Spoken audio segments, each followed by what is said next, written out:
his dad's farm, smaller farms around his dad's farm. The product's incredible. Yeah, it really is. Yeah. Okay. So, because I feel like a lot of people think that the countries where the coffee's actually grown, they do a lot of roasting, but they don't really, right?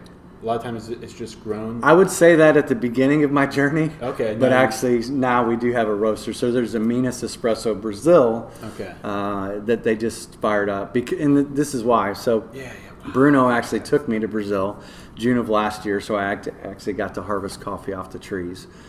Incredible. Remind me to ask you about that. Yes. Okay. Incredible. Right. So, but I mean, that's my heart's already been into it. I'm part of the family. So, I'm all in, and and he knew that. So that's another thing, just to understand.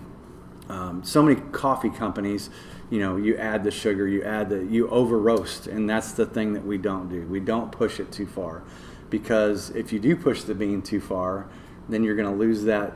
I mean, a coffee cherry. This is one of the pictures, but a coffee cherry. It's a cherry. It's got 2 beans in it, and it's naturally sweet. So people don't realize that that's where the sweetness comes from. All the different notes comes from that cherry, from the soil, from the tree.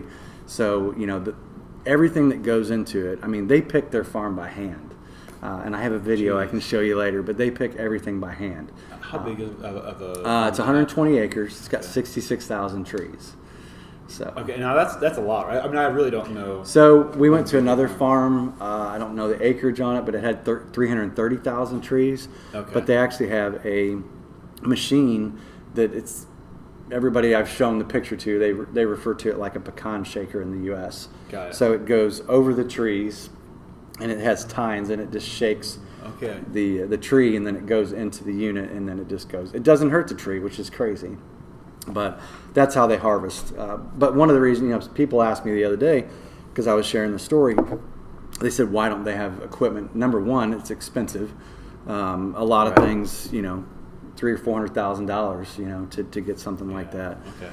So of course, but it's also the terrain. So you have to have more flat ground for that equipment to actually, So okay, because I've heard that, and then so the variety is Arabica beans. All Arabica, no Robusto. Right. Yeah. The farm you were talking about, is that Robusto? Mm-mm. Okay. Oh, so that was Arabica all too, Arabica. but it was flat. So, and so okay, so they shake it, so not all of the cherries fall. No. Okay, but the ones that are pretty close or pretty much there they drop. Yep.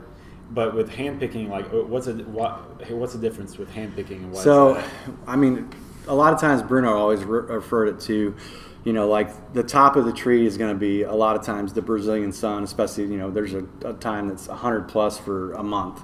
So then it fries them. So that's the top of the tree. So of course they're not going to pick that. So they're really picking the middle of the tree. So that's where the red cherries are, and there's some green, but they'll actually pick around the green.